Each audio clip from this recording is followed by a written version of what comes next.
This is Tim from Boatshed Yacht Brokers, just with a quick explanation of dipsticks and what they're for. So we use dipsticks to check that oil is in the engine and that it's at the correct level.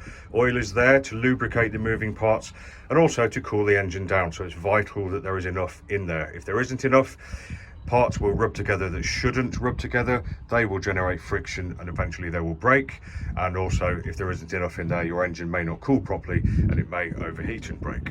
So what do? Basically, we pull the dipstick out of the engine and we check the level. So what is a dipstick? Well, this is the end of the dipstick on this boat, and you'll find on most modern engines the dipstick will have a nice bright colour so that you'll know exactly where it is. On older engines that may not be the case, and it might just be like a metal ring pull.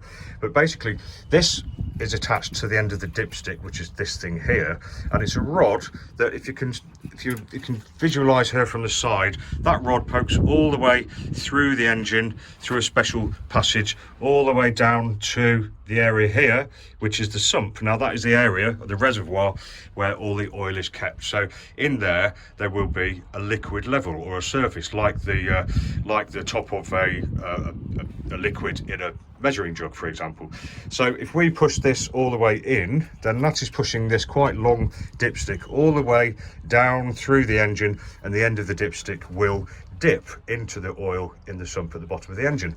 Then all we have to do is pull the dipstick out, and as you can see, it's quite long, and that's because it has to travel all the way through the engine, as I just described.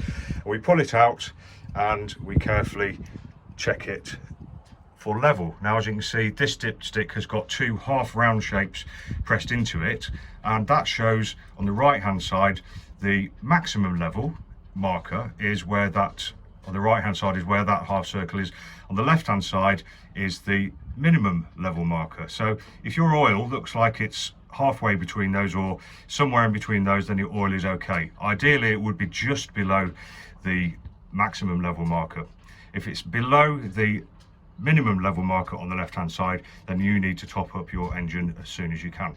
And when you do take a dip of your dipstick, the best thing to do is firstly withdraw it, clean the dipstick with a nice lint-free clean cloth, and then put the dipstick back in and withdraw it again, so that you can make sure that the level you have got on your dipstick is actually what is in the engine. So this is Tim from Boatshed Yacht Brokers, just showing you what a dipstick is, why we have it, and how to take a reading. Hope you enjoyed, and we hope to see you next time.